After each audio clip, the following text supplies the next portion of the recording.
So here's the custom catch can that I made with the factory attachments still. So they still have the right angle attachments. Not the final design, but I ran this for about not even 400 miles. Look at this. I caught all that after only 400 miles. I don't even think I'm there yet. I only think I hit a few hundred. But basically this thing has caught all of this from going back into the intake. So that looks like horse jizz. So that does not look good right there.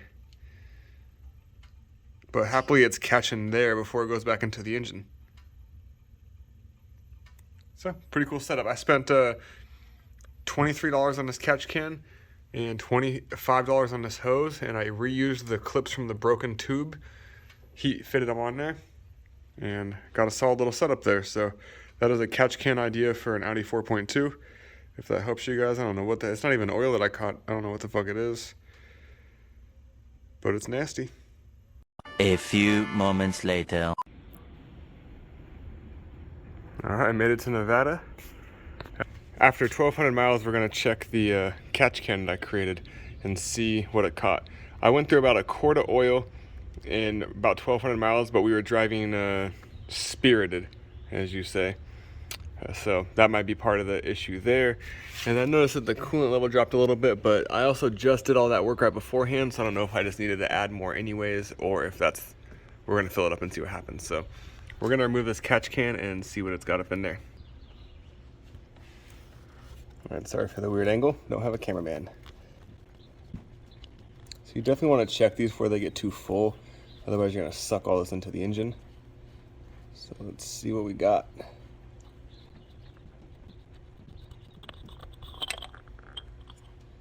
Yum, yum.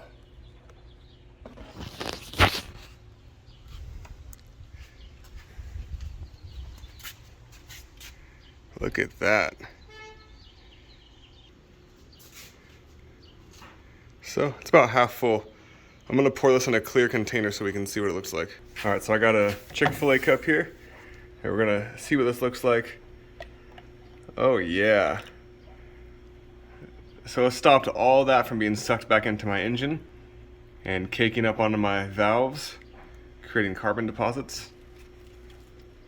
So we'll let this separate for a little bit and show you how much fluid and oil is in here. All right, so here's that same Chick-fil-A cup. About 400 miles later, I also emptied the catch can one more time here. So you can tell that there's just oil on top, and then there's some other fluid on the bottom, most likely coolant or whatever else it caught. There's not much moisture down here in Vegas, so I imagine that's coolant. Flip this light around. Let's throw it on this light.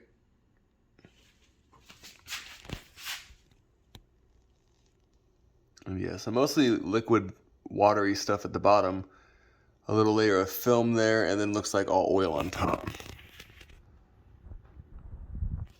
So in my opinion, the catch cans are really good to have because one, this would show that you have a problem with the vehicle.